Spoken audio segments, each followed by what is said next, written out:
Dan setelah percobaan tersebut, Jarvis memasang cover untuk Mark II. Dan kali ini Tony mencobanya di luar rumah.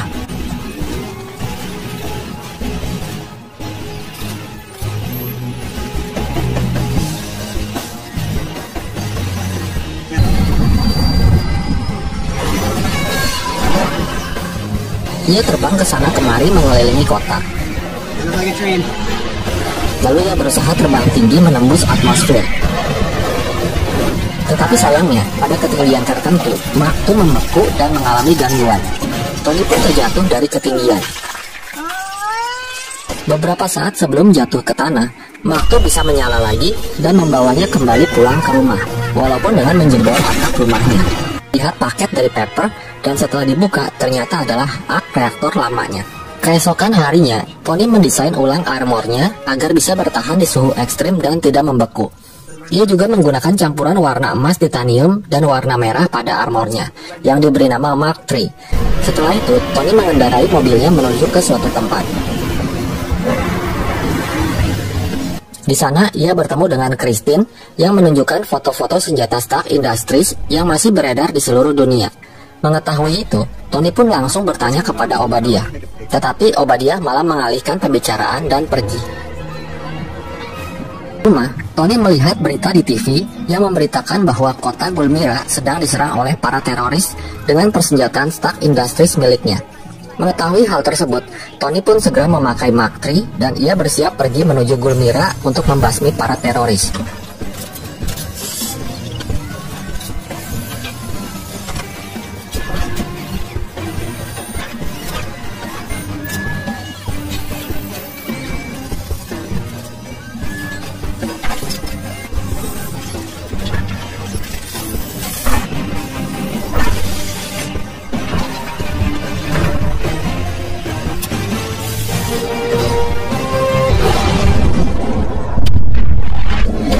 Kemudian, ia tiba di sana dan Tony berhasil melumpuhkan para teroris dan menghancurkan misil Jericho.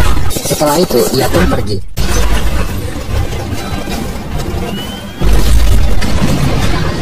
Berpindah ke markas pusat komunikasi Amerika. Mereka mendeteksi benda asing yang terbang di atas pangkalan militer Amerika.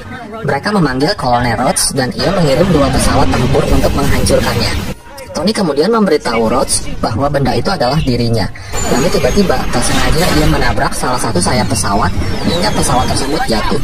Pilot pesawat pun segera keluar dan Tony yang melihatnya segera menolong pilot itu.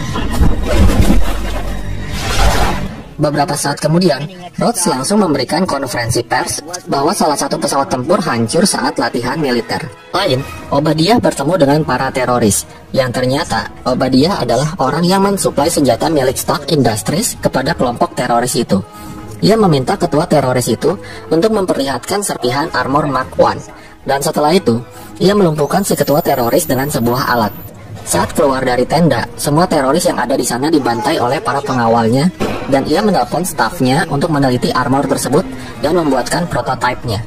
Saat kembali ke rumah, Pepper kaget melihat Tony sedang melepas armornya.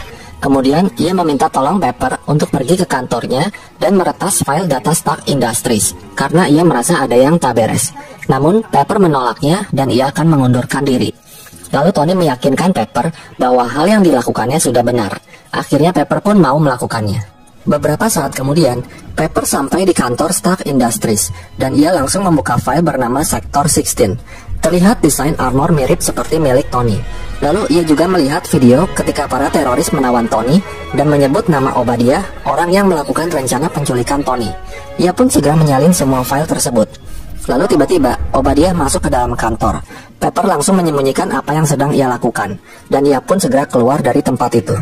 Sesaat kemudian, Obadiah baru mengetahuinya, namun Pepper sudah keburu pergi. Setelah itu, Obadiah mendatangi Sektor 16 dan para ilmuwan di sana mengatakan bahwa mereka masih kesulitan untuk membuat arc reaktor berukuran kecil untuk armor miliknya. Lalu diam-diam, ia datang ke rumah Tony dan melumpuhkannya dengan suatu alat. Kemudian ia mengambil arc reaktor milik Tony dan segera pergi. Pepper menelpon Rhodes, ia menjelaskan kejadian yang sebenarnya dan meminta bantuannya. Sementara itu, Tony berjalan dengan susah payah untuk mengambil arc reaktor bekas miliknya yang dimasukkan ke dalam kotak oleh Pepper. Dengan bantuan Jarvis, Tony berhasil mendapatkannya. Tak lama kemudian, Rhodes yang sudah sampai di sana, ia membantu Tony untuk bangun. Lalu Tony memakai baju armornya dan ia pun segera pergi. Obadiah pergi ke sektor 16 dan memasangkan arc reaktor yang ia dapatkan ke dalam tubuh armor raksasa miliknya. Tak lama kemudian, Pepper dan beberapa agent sudah masuk ke dalam sektor 16, namun ia tak menemukan Obadiah, karena ternyata Obadiah sudah masuk ke dalam armornya dan mulai menyerang para agent dan mengejar Pepper. Lalu tiba-tiba dari dalam tanah, Obadiah muncul dan bersiap untuk menembak Pepper. Beruntung, Tony tiba tepat pada waktunya. Setelah itu, mereka pun mulai bertarung. Namun, karena tenaga arc reaktor bekas Tony sudah roboh, Tony pun kewalahan menghadapi Obadiah.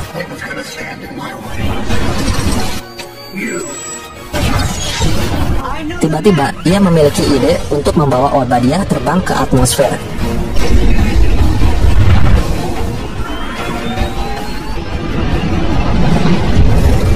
Setelah sampai di ketinggian maksimum, armor Obadiah pun membeku dan membuatnya terjatuh.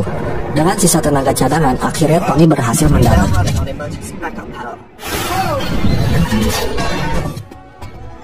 Ternyata Obadiah masih selamat dan kembali menyerang Tony bertubi-tubi. Dalam kondisi terdesak, kemudian Tony menyuruh Pepper untuk meledakkan arc reaktor raksasa di bawah mereka. Sementara Tony mengalihkan perhatian Obadiah agar tepat berada di atas arc reaktor raksasa tersebut. Dan di saat yang tepat, Tony menyuruh Pepper untuk menekan tombol penghancuran arc reaktor. Kemudian Tony pun terhempas dan Obadiah terkena tembakan radiasi dari arc reaktor, sehingga membuatnya terjatuh masuk ke dalam arc reaktor dan tempat itu pun meledak, menghancurkan semuanya. Keesokan harinya, Tony bersiap-siap menghadiri konferensi pers. Ia berkata kepada Pepper bahwa nama Iron Man terdengar keren untuknya. Lalu seorang agent SHIELD yang semalam membantunya menyuruh Tony untuk berbohong seolah-olah Tony tidak berada di tempat kejadian. Namun saat menyampaikan pernyataannya di konferensi pers, semuanya menjadi kaget karena Tony malah menyebut bahwa dirinya lah si pahlawan bertopeng Iron Man.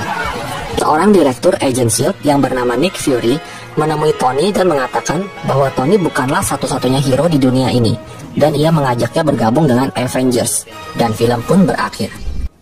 Demikian alur cerita film Iron Man yang ke-1 ini.